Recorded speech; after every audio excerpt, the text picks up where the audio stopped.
Jangan kasih kendor. kendor. Shalom. Iya, puji Shalom. Tuhan. Ya, Bapak Ibu semuanya yang sudah di pagi ini bersemangat bersama, bersepakat bersehati bersama ya.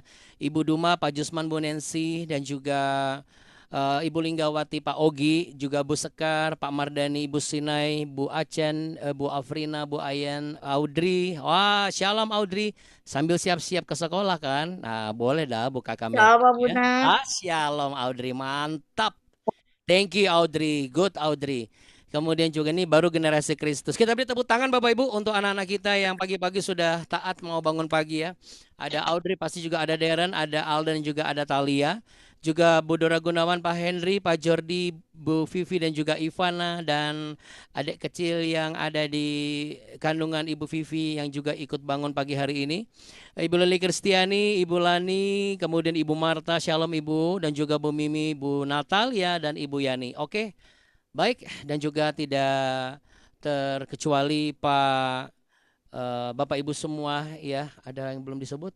Oh, semua sudah disebut ya. Juga Abuni Kartika ya, tentunya pastinya ya. Oke, Bapak Ibu saudara-saudara yang terkasih, mari kita sepakat di dalam doa ya. Baik Pak Mardani, nanti kita akan sama-sama doakan ya.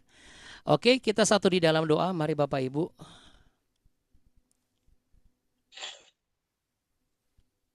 Segala puji syukur, hormat, kemuliaan hanya bagi Tuhan Yesus Kristus, Allah yang hidup, yang menolong kami. Terima kasih ya Bapa, Engkau baik, sungguh baik, sangat baik, teramat baik, selalu baik, dan selamanya baik dalam kehidupan kami. Dan biarlah kiranya Roh-Mu yang kudus melingkupi kami semua, agar kami beroleh hikmat dan kebijaksanaan, kami beroleh kekuatan yang baru di dalam Engkau. Bapa kami yang ada dalam sorga, dikuduskanlah namamu. Datanglah kerajaan-Mu dan jadilah kehendak-Mu di bumi seperti di surga. Berikanlah kami pada hari ini makanan kami yang secukupnya, dan ampunilah kami akan kesalahan kami, seperti kami juga mengampuni orang yang bersalah kepada kami. Dan janganlah membawa kami ke dalam pencobaan, tapi lepaskanlah kami daripada yang jahat. Karena Engkaulah yang empunya kerajaan dan kuasa dan kemuliaan kekal sampai selama-lamanya. Di dalam berkat nama Yesus Kristus Tuhan kami, segala kuasa di atas bumi, di bumi, dan di bawah bumi tunduk akan nama Yesus Kristus. Mari yang percaya sama-sama katakan amin. Kita beri tepuk tangan yang meriah saudara. Ya, dan juga anak-anakku. Oke, kita akan langsung persembahkan sebuah pujian dari mulut lidah kita sebagai persembahan yang manis dan terdengar indah di hadapan Tuhan. Dan kiranya pengurapan yang maha tinggi turun atas kita semua lewat pujian yang kita naikkan.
rasakan damai-Mu,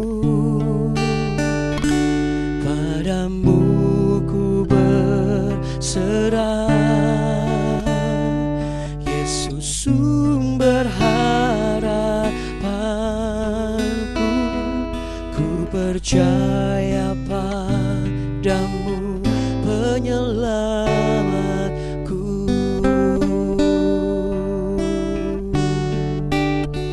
Oh, oh, oh.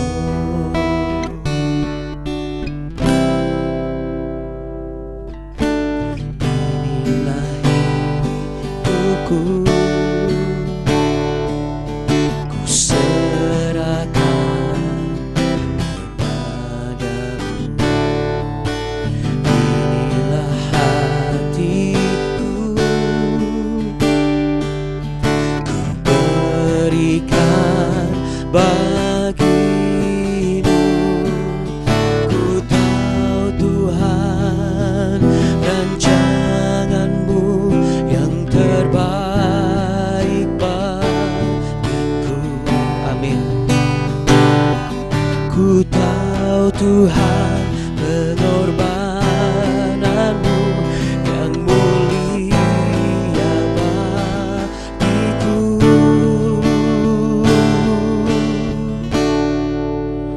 Hanya dekat kepadamu aku rasakan tenang. Hanya dalam hadirat-Mu ku rasakan damai-Mu. Padamu ku berserah. Yesus sumber harapanku, ku percaya padamu penyelamatku. Sebab aku percaya bahwa dalam firman-Mu ada kekuatan yang baru. Dan aku percaya bahwa di dalam hadirat-Mu ku dapat rasakan tenang dan tentram. Dan aku percaya ketika aku datang kepadamu, segala letih lesu dan beban beratku Engkau ganti dengan kelegaan. Dan aku percaya Engkaulah satu-satunya Tuhan yang hidup, Allah yang menyertai-Mu sampai tiba kesudahan zaman.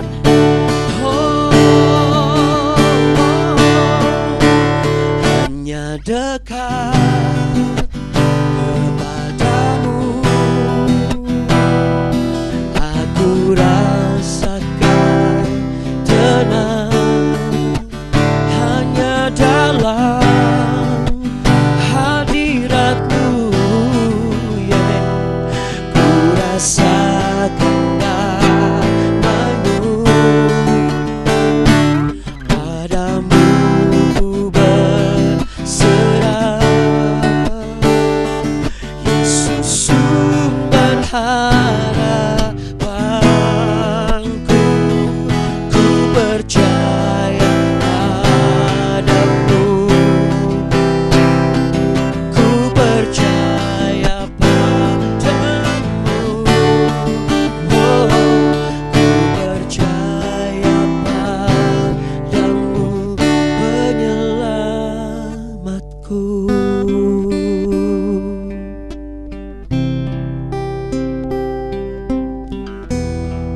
Kaulah Yesus penyelamatku. Mari sama-sama katakan amin. Kita beri tepuk tangan untuk Tuhan Yesus kita, sumber pengharapan. Haleluya, puji Tuhan. Ya Bapak Ibu dan juga saudara-saudara yang terkasih, kalau dalam kehidupan nyata itu ada yang namanya seperti masa orientasi, ya. Atau misalnya kalau anak-anak kami itu ada MPLS, ya. Ya, MPLS itu bukan makan pindang lalu sayur gitu ya Bapak Ibu, tapi pengenalan akan sekolah lah gitu ya, kira-kira demikian lah ya. Pertanyaan yang menarik adalah, apakah saya ini masih punya gairah gitu untuk memberikan sebuah dorongan dalam kehidupan kita, mau mengenal akan Tuhan kita gitu. Bisa nggak kebayang kayak misalnya yang sekarang hadir nih, Audrey, Talia, ya Alden, Darren gitu ya. Ketika mereka masuk sekolah, lalu mereka tidak melewati masa orientasi, masa pengenalan lingkungan sekolah gitu ya. Mereka pasti akan merasa apa? Terasing, ya. Karena tidak tahu yang namanya program di sekolah itu apa, nggak kenal sama gurunya, ekstrakurikulernya itu yang bisa diikuti apa. Lalu bagaimana mereka bisa mendapatkan nilai yang baik untuk memastikan naik kelas dan masuk ke jenjang berikutnya gitu ya. Nah, sama saudara. Pengenalan akan Tuhan itu sangat penting. Pengenalan akan pribadi Allah itu begitu sangat penting. Tetapi kita akan terbatas untuk mengenal pribadi Allah seperti apa. Kenapa? Karena kita sudah melihat bagaimana manusia itu jatuh bangun dan itu menjadi warisan yang sepertinya sulit untuk keluar dari lingkaran setan itu ya. Karena habis yang nenek moyangnya ini sudah taat, nanti jatuh, nanti keturunan berikutnya mengulangi hal yang sama. Seakan-akan kok nggak pernah belajar dari sejarah, nggak pernah belajar dari pengalaman sebelumnya ya. Otak kita bisa bekerja seperti itu, tetapi terkadang nalar kita itu tidak sejalan dengan kenyataan yang kita hadapi dan kita jalani. Itulah sebabnya kita bersyukur Allah inkarnasi ke dunia, Allah turun ke dunia melalui rahim yang kudus dari perawan suci Maria, dan ia menjadi Yesus Kristus, dikenal sebagai Allah Sang Immanuel yang menyertai saudara dan saya. Itulah sebabnya kita bersyukur sampai hari ini di antara sekian banyak ratusan juta miliaran orang di muka bumi ini, kita salah satu yang tergolong sebagai golongan orang percaya. Kita beri tepuk tangan yang meriah dalam hadiratnya. Ya, boleh taruh tangan di dada. Aku bersyukur aku menjadi bagian dari golongan orang percaya. 1, 2, 3. Aku bersyukur aku menjadi bagian dari golongan orang percaya. Nah, tapi kan di luar sana banyak sekali yang masih belum percaya. Nah, tapi kita bersyukur, oke. Tapi kita tidak cukup dengan rasa bersyukur. Kita harus masuk ke dalam jenjang selanjutnya. Sama seperti anak-anak yang mau sekolah hari ini. Saya ingat banget, dari kemarin anak kami Alden dan juga Talia itu berjibaku untuk latihan terus. Alden yang aktif di pramuka, Talia yang aktif di ekstrakurikuler tari. Mungkin juga anak-anak dan juga cucu-cucu bapak ibu juga mungkin demikian yang aktif di sekolahnya ya. Dan mereka mempersiapkan latihan itu dari pagi, saudara. Bangun subuh, habis bewek, latihan itu sampai sore, kadang-kadang sampai malam. Dan itu sempat beberapa hari begitu terus. Badan mereka lelah, capek, kena panas, terik dan lain sebagainya gitu ya. Tetapi mereka harus jalani. Kenapa? 1, itu kewajiban. Yang kedua, itu tanggung jawab. Yang ketiga, saudara, adalah sangat tidak mungkin untuk mereka tidak mengikuti itu, karena mereka pun sadar kalau mereka tidak ikuti itu, mereka tidak punya nilai tambahan. Sedangkan ada target nih yang dicapai hanya dengan syarat, salah satunya adalah benar-benar aktif di dalam ekstrakurikuler. Nah, mungkin juga dalam pekerjaan juga demikian, saudaraku. Saya sangat yakin kedisiplinan, tanggung jawab, dan juga kesadaran penuh untuk tetap hadir di kantor ya. Sekalipun misalnya kita bekerja dengan tempat saudara kita, sepupu kita, besan kita, atau sahabat kita, saya sangat berkeyakinan kita tidak akan mungkin sembarangan untuk masuk kantor. Bukan mentang-mentang karena ini kantor bapak saya, kantor nenek moyang saya, ini kantor dengan marga yang sama, atau misalnya ini kantor tetangga saya yang saya dulu tolong, sekarang dia wajib menolong saya. Lalu kemudian kita seenaknya masuk kantor, kita tidak bertanggung jawab, kita tidak disiplin, kita tidak menjaga kualitas pekerjaan kita. Kita pun juga tidak merawat diri dan tidak menjaga integritas kita. Sama, saudara, dalam kehidupan kita sebagai orang Kristen, berapapun usia kita, termasuk juga dalam hal pekerjaan, tidak memandang bulu. Sekalipun hamba Tuhan, sekalipun sudah melayani di gereja, tetap yang namanya kedisiplinan, tanggung jawab itu dituntut. Karena itu bagian dari kehidupan kita. Jadi saya dan Abuni acungin jempol untuk Anda semua yang masih mau untuk dibentuk dan diproses bangun pagi dan belajar firman Tuhan setiap hari. Boleh kita beri tepuk tangan untuk Bapak Ibu semua dan juga anak-anak yang setia. Saran dan juga nasihat kami sebagai hamba Tuhan, jangan kasih kendor, supaya berkat-berkat Allah terus mengalir dalam kehidupan saudara. Mari kita langsung mengalir ke ayat berikutnya di 2 Tawarikh pasal yang ke-26. Lanjut, yuk sama-sama ngomong lanjut. Iya, oke.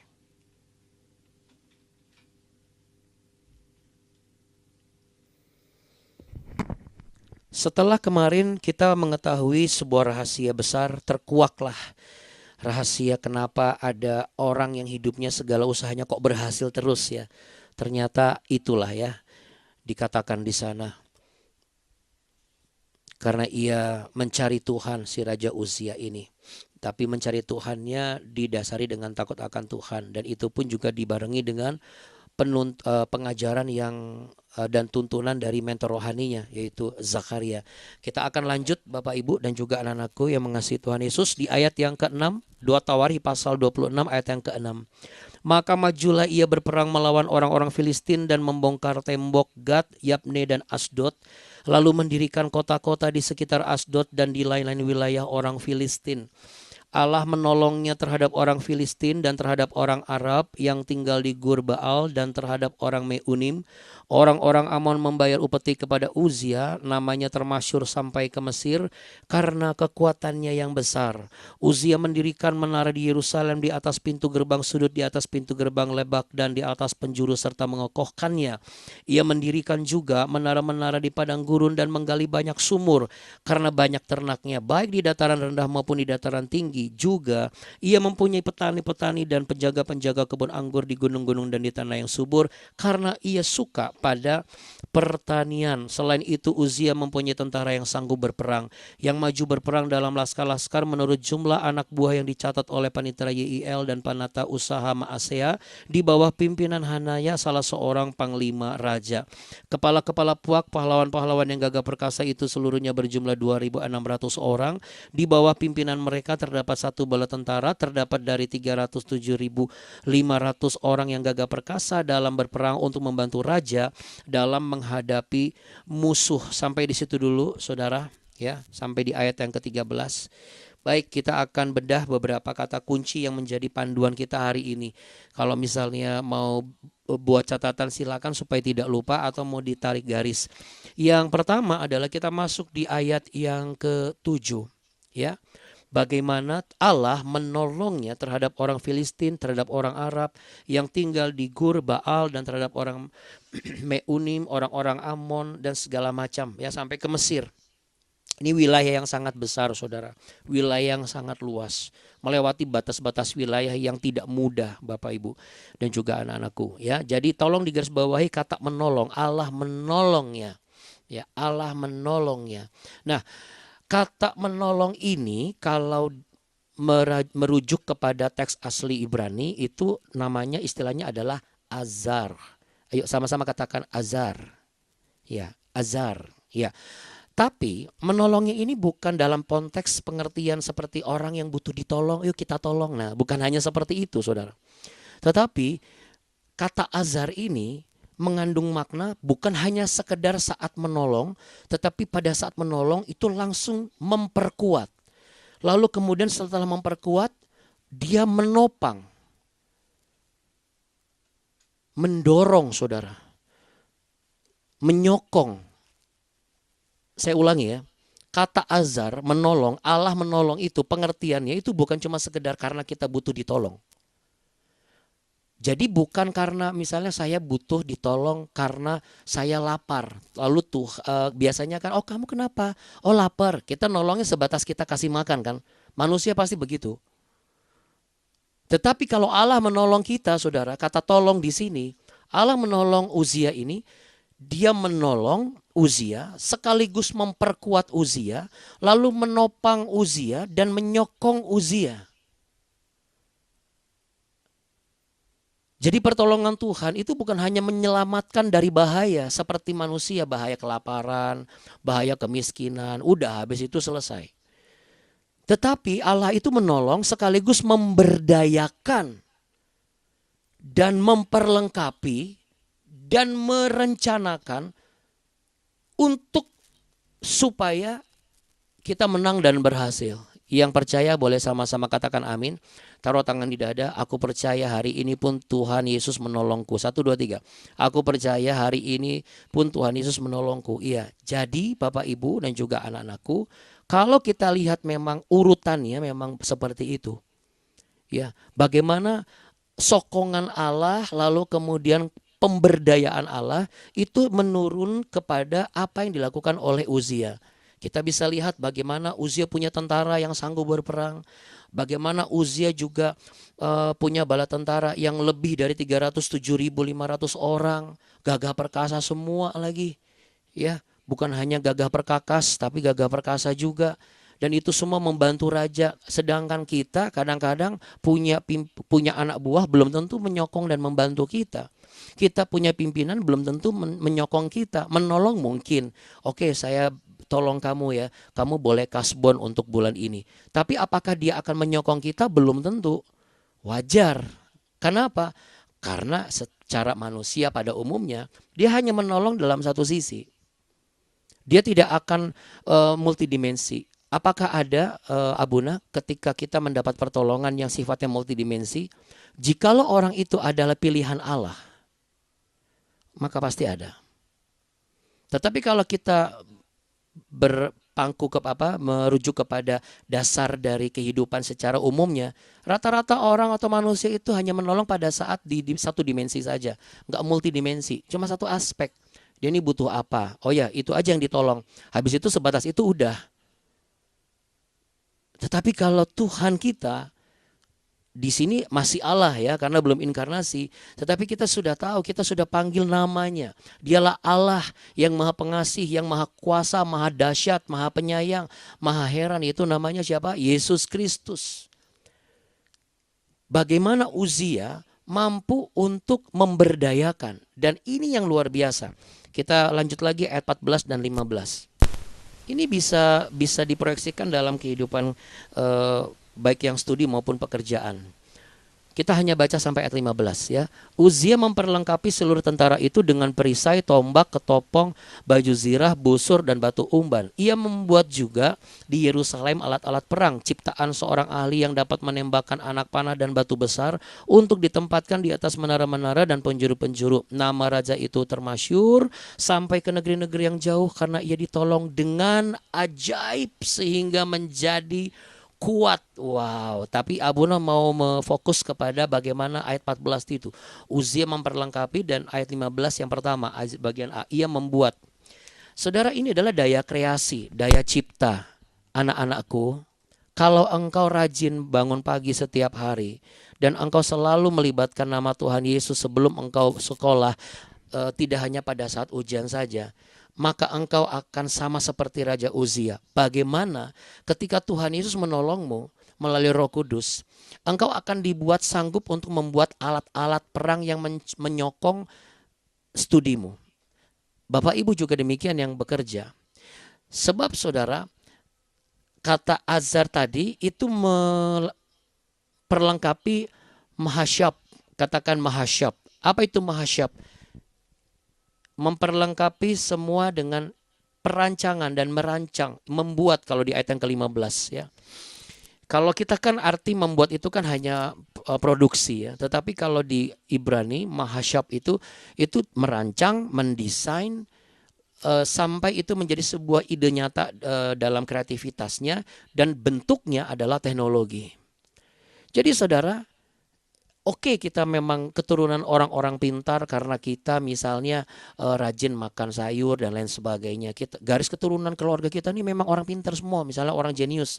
Tetapi saudara, seperti yang Abuna bilang, sejenius-jeniusnya manusia, kalau dia tidak takut akan Tuhan, dia tidak kenal pribadi Allah yang sesungguhnya, maka ia menjadi licik, ia akan menjadi korup. Tetapi kalau ia kenal dan takut akan Tuhan, saya sangat yakin dia itu sifatnya adalah konstruktif, membangun kehidupan orang lain.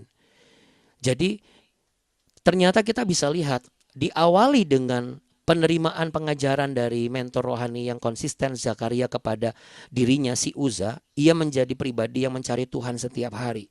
Kemarin kita sudah bahas darash itu artinya apa, nanti tinggal dilihat lagi di episode yang kemarin. Lalu kemudian kita lihat bagaimana langsung berlanjut tuh. Jadi saya mau perkatakan hari ini, jangan pernah merasa kehilangan ide dan merasa jenuh atas kehidupan saudara. Adakah Anda hari-hari ini mengalami rasa jenuh? Aduh, sekolah lagi. Aduh, kerja lagi. Aduh, ini lagi. Aduh, pelayanan lagi. Nanti, aduh, hujan lagi. Aduh, ini lagi. Jangan pernah jenuh, saudara. Karena sesungguhnya kalau kita itu terafiliasi dengan Allah melalui pengenalan kita akan Kristus Yesus Tuhan, maka sebenarnya kita akan diubah menjadi pribadi yang disokong, diperlengkapi, dan disuplai dengan semangat dan ide-ide kreatif.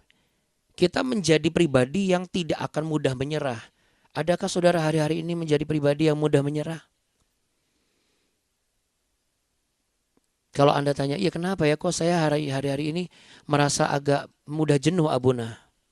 Mungkin bukan jenuh ya saudara. Tetapi sokongan dan suplai tenaga itu mungkin agak kurang.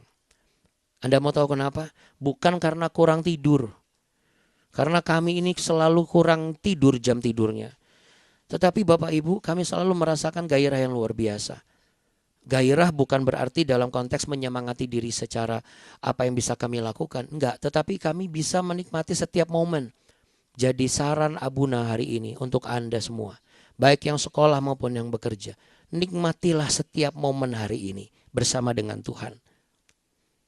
Karena Uzia, dia tidak memikirkan bahwa masa mudanya harus hilang ketika dia harus menjadi pemimpin. Hari-hari ini banyak anak muda menghindari tanggung jawab sebagai seorang leader. Padahal dirinya itu punya modal leadership yang bagus. Tapi banyak anak-anak muda hari-hari ini yang Abuna perhatikan menghindari tanggung jawab sebagai leader. Anda mau tahu kenapa? Gampang capek, gampang letih, gampang lelah, gampang jenuh. Tapi Abuna dan Abuni berdoa, anak-anak kami dan juga anak-anak kita, cucu-cucu kita tidak seperti itu. Karena anak-anak kita adalah anak-anak generasi Kristus. Amin. Dari anak cucu kita, Indonesia akan mengalami masa Indonesia emas di tahun 2045 nanti. Yang sepakat boleh katakan amin. Dari anak cucu kita, keluarga besar kita, harkat martabat keluarga besar kita akan didongkrak naik. Kehormatan akan disematkan dan nama keluarga besar kita akan menjadi harum. Sebab anak cucu kita akan menjadi keturunan yang diberkati oleh Tuhan dan tidak berkekurangan sesuatu yang baik. Yang sepakat boleh katakan amin. Boleh kita beri tepuk tangan saudara. Iya. Diperkatakan terus ya. Ayo anak-anak juga tepuk tangan dong sama-sama biar sepakat dan semangat yuk. Iya. Baik, kita satu di dalam doa. Mari kita berdoa. Segala puji syukur, hormat, kemuliaan hanya bagi Tuhan kami Yesus Kristus. Terima kasih. Kalau pada pagi hari ini kami diingatkan kembali bahwa ini bukan tentang mengejar berkat, tetapi kalau kami rindu untuk mengalami perubahan dalam kehidupan kami menjadi jauh lebih baik, jauh lebih berhasil. Dan kami tidak kehilangan ide-ide kami tidak kehilangan semangat dalam melayani, kami tidak kehilangan gairah dalam belajar, kami tidak kehilangan arah dan tujuan dalam menghadapi hidup ini dan menjalaninya. Kami harus sadar betul bahwa kami harus tetap terafiliasi dengan Engkau ya Tuhan Yesus Kristus. Dan biarlah kerajinan kami dan menjadikan prioritas kami bertemu dengan Tuhan Yesus adalah prioritas harian kami setiap hari. Ini akan mendatangkan kami dan menjadikan kami sebagai pribadi-pribadi yang mengalami pemberdayaan dari Engkau. Sebab pertolongan dari Tuhan itu bukan cuma satu hal, tapi itu mencakup banyak hal. Ketika Engkau menolong, Engkau juga menyembuhkan. Yang sepakat boleh katakan amin. Ketika Engkau menolong, Engkau bukan hanya menyembuhkan, tapi juga memulihkan. Yang sepakat boleh katakan amin.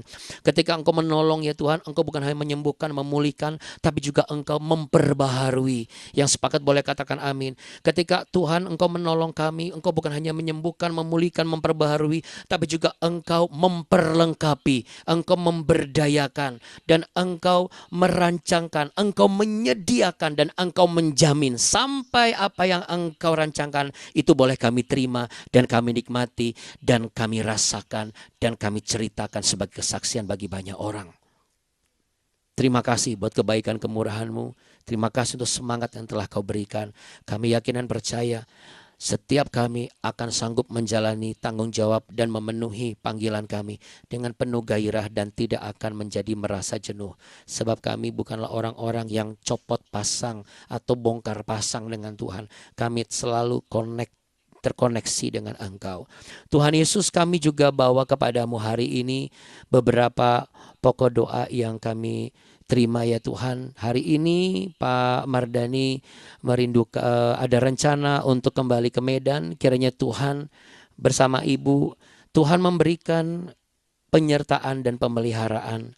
Sebagaimana Engkau menyertai dari setiap kegiatan demi kegiatan, rencana demi rencana Engkau sudah nyatakan, kebaikan demi kebaikan Tuhan Engkau sudah kerjakan, dan biarlah Tuhan ini akan berlanjut sampai Bapak dan Ibu tiba di Medan dengan selamat, sampai di tujuan tidak kekurangan satu apapun, dan berkat-berkat Allah, berkat-berkat surgawi terus menyertai dengan keselamatan, penyertaan, dan juga perlindungan dari segala mara bahaya, perlindungan dari segala incaran maut. Dalam nama Tuhan Yesus, kami percaya semua yang mengikuti BW ini, yang sakit sudah disembuhkan, yang lemah sudah dikuatkan, yang berbeban berat sudah menerima kelegaan, dan yang akan jalani aktivitas sekolah, kerja, kuliah, membuka usaha, dan apapun, baik juga termasuk yang ada di rumah sakit, juga mengalami kuasa mujizat dari jamahan kasih Tuhan.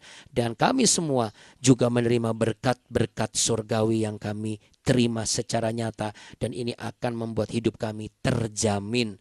Bapak, Ibu, dan juga saudara-saudari dan anak-anakku yang terkasih, terimalah berkat damai sejahtera cinta kasih Tuhan Yesus Kristus untuk memenuhi kehidupanmu, dan jadilah sebagaimana yang Tuhan kehendaki, dan lakukanlah sebagaimana apa yang harus engkau lakukan dan kerjakan hari ini.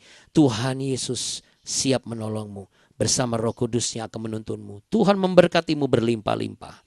Tuhan menyinarimu dengan wajahnya dan memberimu kasih karunia. Tuhan menghadapkan wajahnya kepadamu untuk memberimu masa depan, memberimu damai sejahtera.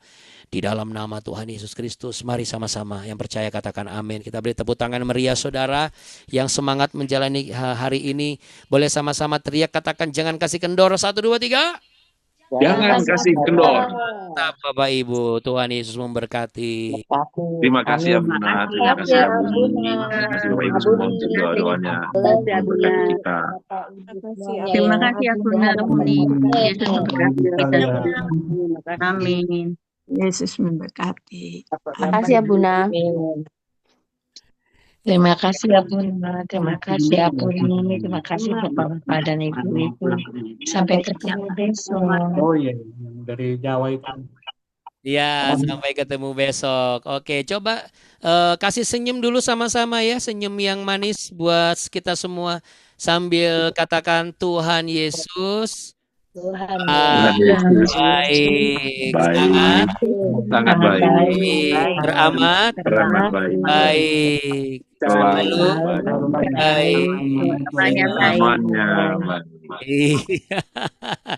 Oke, sampai jumpa besok. Tuhan Yesus memberkati Bapak Ibu semuanya. Shalom. Shalom. Bye. Tuhan berkati Bapak Ibu. Iya, Tuhan berkati. Bye. Hati-hati di jalan, Pak, Bu. Pak Mardani, Bu Sekar, hati-hati di jalan. Terus memberkati. Terima kasih. Ya, Tuhan berkati. Shalom Bapak Ibu semuanya. Bye.